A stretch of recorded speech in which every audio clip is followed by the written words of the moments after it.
Truckers of Reddit. What's the most unsettling stretch of road in the U.S.? Where do you refuse to pull over?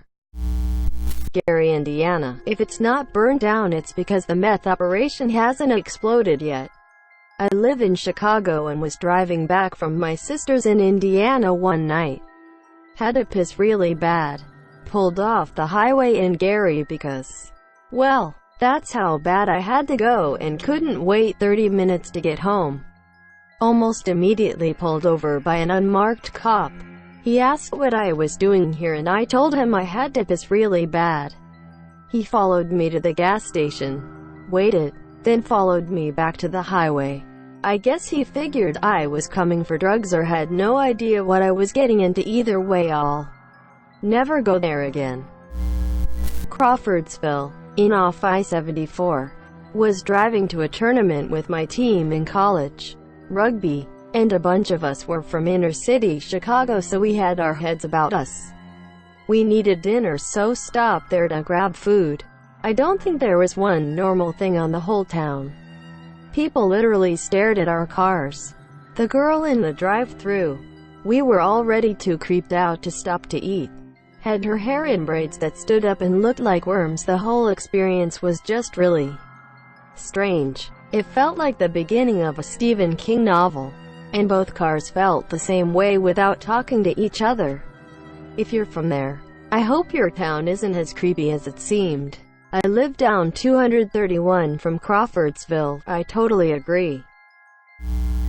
Gary, Indiana, where US 6, 65, 90, and 94 were all tangled.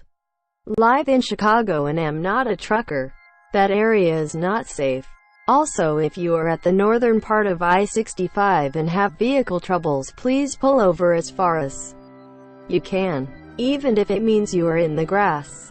I've lost over 8+ people from getting hit on I-65 by sitting on the side of the ride. Edit.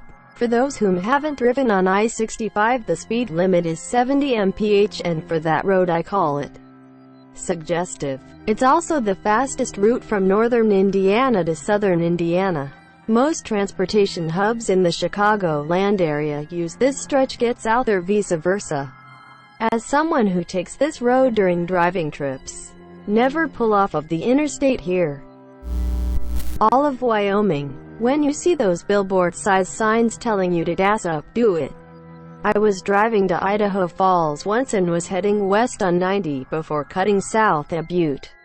I grew up in Montana, so I was familiar with gassing up when gas is available, but that stretch of road is something else. I was somewhere past Big Hole and watching the sun go down and my gas needle slowly creep towards E. Had to be 100+ miles of no services. I hadn't even seen another car for at least 40 minutes in either direction. I was starting to think I'd be walking down the interstate with a gas can when I saw the goddamn Sinclair dinosaur. I pulled off at the exit and the whole interchange is in a bowl. When I get to the gas station, I realize that it's entirely unmanned. Just a gas pump, card reader, and a small shed that I assume had a generator in it. Filling the tank in that depression. Completely alone. The sun going down and the crickets and coyotes howling in the distance is a weirdly fond memory. ITT, Indiana is a flaming piece of shit. They aren't wrong, though. I don't know where it is, but every time my brother-in-law trucks to this one company outside my town, he finds a deformed chicken and brings it home as a pet. We have 3 chickens from Moana. New AskReddit for tomorrow. Outside of Indiana, what's the most unsettling stretch of road in the U.S.? Where do you refuse to pull over? Quote, "Till never to go to Gary, Indiana. If you love the smell of burning plastic and getting murdered, it's great. Not a big fan of the smell of getting murdered." Fort Wayne, Indiana. In my book it is right up there with Gary, Indiana for most of the same reasons. Detroit, Michigan can be bad too. Nowhere near as bad as it was in the 80s to 90s. Atlanta, Georgia, outer belt at rush hour during the week. Holy hell, I was going 85 and was being passed by most things out there. It was like a low-rent NASCAR race. First time in Atlanta, my wife is driving. I'm from a small city. I've been to big cities, but always on trips, so never really in the front seat of a car. We're trying to get over to get our exit, and I say, maybe this guy will let us over. My wife cackles. An evil laugh. From somewhere deep. I had not heard the sound before. People in Atlanta don't let you do shit, and then we cut the guy off and took our exit. Atlanta drivers are the worst fucking drivers I've ever been on the road with. I fucking hate all of them. It blows me away how insanely horrible it is trying to maneuver around Atlanta highways. They tailgate you, never let you move over to change lanes, cut you off, nearly running me off the road on more than one occasion, and never, ever, use their turn signals. Why are they so terrible? I've learned that you just have to drive like them, like an asshole.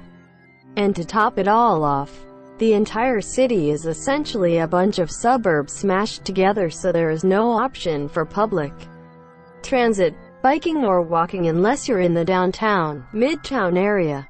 So the city forces you to suffer through the terrible driving. Other than that, I love Atlanta. The Highway of Tears in Canada. https en.wikipedia.org/wiki/highway_of_tears. Seems like it would be pretty sketchy for truckers and hitchhikers.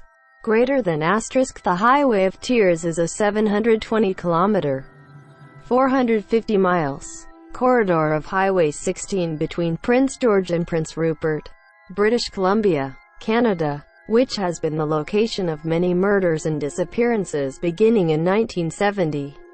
The phrase was coined in 1998 during a vigil held in Terrace, British Columbia for 6 missing women. There are a disproportionately high number of Indigenous women on the list of victims. Proposed explanations for the years-long endurance of the crimes and the limited progress in identifying culprits include systemic racism, poverty, drug abuse, widespread domestic violence, disconnection with traditional culture, and disruption of the family unit through the foster care system and Canadian Indian residential school system. Greater than asterisk accounts vary as to the exact number of victims. According to the RCMP Project ePana list, the number of victims is less than 18. ePana includes a large proportion of victims that are not related to the Highway of Tears. Aboriginal organizations estimate that the number of missing and murdered women ranges above 40. Although ePana has led to solved cases in other areas, no ePana case along the Highway of Tears has been solved. Can confirm that's a lonely stretch. I think at one point I saw a bear next to a sign that said, "No gas next 378 kilometers." To be fair, that sign sums up a lot of cross-Canada driving. Talking about Gary, Indiana. My grandfather was a foreman of the U.S. Steel plant there back in the 1960s, I believe. He begged to be moved to another plant because he would have so many workers and Gary doing heroin, speed and whatever else while working inside the plant. Not in the U.S., but the Pan American Highway. Once you turn off anywhere in Honduras or around there, keep driving until you see tourists. And #X200B. Knower of things. Spent time in Honduras as an underwater camera operator. Saw lots of guns, kids with machetes, and cross-amputated expats. But for the most part everyone was very kind to me. Hold up. Greater than cross-amputated expats. Foreigners living in Honduras with missing limbs. East St. Louis. Just chiming in to make sure people know East St. Louis is not the eastern part of St. Louis. It's a separate city in a different state. Not that St. Louis, Mo doesn't have its own problems. I've just encountered too many people who say East St. Louis and St. Louis in the same breath as if it's the same thing. You must be local too. That grinds my gears. East St. Louis is a separate city in Illinois. Not a trucker and maybe not the scariest necessarily, but 89A in northern Arizona around Pagin, Flagstaff during a nighttime thunderstorm is not the bee's knees. I've never come close to gripping a steering wheel as hard as I did driving back to Flagstaff with the elk next X amount of miles and pouring rain. Any road in that area in monsoon season is a wheel gripper day or night. Trucker here. I run in the Northeast. The most unsettling stretch of road for me is I-81. Because of the amount of truck traffic and new drivers on it. Of course there are sketchier roads in terms of being scared of robbery or such. But I see reminders about once a month on I-81 that trucking will kill you if you're not careful. It doesn't help that it's almost exclusively two-lane all the way. Greater than where do you refuse to pull over? Inside a city or the outskirts unless I am at my destination. This thread has taught me that I am going to stick to flying. West Memphis. Anytime you stop, you are approached by hookers who are really just trying to steal from you. Not a trucker, but freaking cornfields. Palm has stretches where it's like a scene out of Children of the Corn. Just miles and miles of it. And at night, it's just plain creepy. Edit. Well then, also I didn't say it wasn't safe. Just creepy. I do live here. Face with tears of joy. Not a trucker, but I'm from New York and I've taken I-95 to Florida a couple times. Fayetteville, North Carolina, is a no-go. Fairly built up but close to no cars on the road. Creepy ghost town feel. Apart from that and the GPS taking us onto dirt roads in the woods. Ending up at loading docks with creepy guys who barely spoke comprehensively instead of stores. Fayetteville is loving referred to as Vietnam for a reason. ITT, stay the fuck out of Gary, Indiana. I've seen similar questions before, with the majority of the answers being, do not pull over while in a reservation. My so and I road tripped from Four Corners down to southeastern as we stupidly didn't plan our gas fill-ups and ended up with about 10 miles left in the tank on a res. In the middle of the night, I was having a panic attack. GPS wouldn't work, and he was trying to stay calm but I could tell he was panicking too. We finally turned off the highway and found one gas station that was shut down, took our chances, and kept going and found one with one pump open. God, I've never felt more relieved for a gas station. It wasn't being on the res that scared me. It was the lack of lights and signs. No phone service. And we kept seeing random people walking along the side of the highway miles and miles from any establishment. No trucker here. Drove the loneliest road in America in 2016 on part of an 18,000-mile road trip. RT 50 in Nevada, a 400-mile stretch of road with warning signs everywhere. No cell service. No nothing. I filled up and headed through before texting everyone I knew where I'd be if they didn't hear from me. Everywhere you drive in America, no matter how desolate the area is, you will always see some form of humanity, and mostly the form of power lines traveling along the road. Wyoming, Illinois, Utah, New Mexico, Arizona, they all have power lines, and you'll come across civilization at least within 2 hours of being desolated. Not this road. I didn't see another car in any direction the whole trip. I adjusted my speed to 70 miles per hour as to use my gas wisely. With the AC on and going that fast, the moment I rolled down the windows I'd start sweating because of how hot it was. After a few hours of driving, I had a very weird feeling of helplessness that I've never felt before. The road wouldn't end. If something went wrong out there, it would very well be life or death. Roads like that always baffle me. Who built that? How? I drove through Montana where it said 77 miles to the next rest stop, and I learned that day that Iowa is more densely populated than I'd realized growing up.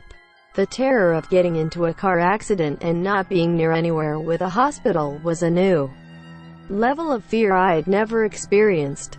I can't imagine 400 miles like that in a desert. Obligatory not a trucker. Although I've lived in Florida most my life, I still get very uneasy going through Alligator Alley. For those unfamiliar, Alligator Alley is an 80-mile-ish stretch of I-75 that cuts through the Everglades. It's extremely remote and uninhabited. The only sign of human life are a couple rest stops that are very spread out. Other than that, it's one straight road and swampland as far as your eyes can see. It's very much like the Children of the Corn opening scene. But instead of corn stalks with murderous children, it's a swamp with hundreds of large gators on the other side of the measly chain-link fence. Breaking down in the middle of the night there is my worst fear, especially since cell service is spotty. Not a trucker but drove a lot when on tour, and there's a stretch of road through Nevada or Wyoming where not only is it damn near 300 miles between gas stations, and yes, they gouge you on pricing at both ends because what choice do you have? But it's flat all around. Doesn't sound that bad, and for a car it might not be, but larger vehicles are really susceptible to wind, and we saw at least 3 big rigs flipped on their side from wind. Coming back to the southwest we hit that area in the dead of night and it was fucking terrifying. There's nothing. You don't really see the other side of the road because at parts it's separated and you begin to wonder if you're on the right side or not. Not a trucker, just some guy. As a kid driving back from New York, we would drive on an overpass where you could see a town below. It was always empty. The street lights were in, but there would be no one. No cars, no lights on within any building. No cars driving and no people anywhere. Just completely dead. Always scared me. No truckers. Definitely not a trucker, but I'm curious about what y'all have to say about Memphis, Tennessee. It's supposed to be one of the top 5 cities in the country when it comes to crime rate. Having lived in Memphis, I know what parts of the city to stay out of, so I don't view it as incredibly dangerous. What are y'all's thoughts? Canadian trucker who has ran stateside. Chicago. Was making a delivery, and when I arrived the plant was just closing and theirs was only the shipper left about to punch out. Unionized shop. Said I'd wait till morning instead of heading out of town to the Wawa. I think it was called truck stop. Shipper says no problem monsieur. I thought everyone would be cool. Quietish industrial area. 10 minutes later the shipper drives over and says, "You might need this," and hands me a loaded .38 revolver. Naturally, I'm thinking, what the fuck is this? Guy says to me, "Don't worry. Even if you plug a guy asking for the time next to your truck, the cops won't care." I handed him back his Saturday night special and said see ya in the morning, and drove out of town and stayed at the truck stop for the night. This was back in early 2000s. Also, used to drive coach for a drum and bugle corp that had a lot of American members. Toured in the States primarily. At the end of the season, I'd drop off players on my way back to Ontario. Last stop one season was Harlem at 3 a.m. The young guy the first was dropping off warned me not to stop for anything. Bus with Ontario plates and my lily white ass driving isn't safe, it seems. It was tense after dropping him off and making my way back to the interstate. Ran a red light and got wheeled over by the NYPD. He didn't care I ran the red, but wanted to make sure everything was alright, and why am I there? He escorted me to on-ramp after that. All these years later I still have contact with that kid from Harlem. You're playing in the band was his escape for the summer, and he's since left and went to university and lives upstate. Had plenty jump on the running boards in D toilet. Mostly crackheads wanting a smoke or light. Never took the chance and would just speed up, which usually made them jump. Not a trucker, but in my travels, which involved mostly the eastern U.S. 1. Chester, PA. Stay the fudge away. Even I-95 is unsettling given you can see overgrown projects from the highway, as well as graffiti everywhere, and shoes hanging from traffic lights. Lots of parts of downtown Philly in general range from okay to unsettling as all heck. Northeast Philly, just north of all the stadiums, is also really bad it seems. 2. Taking back roads in Appalachia.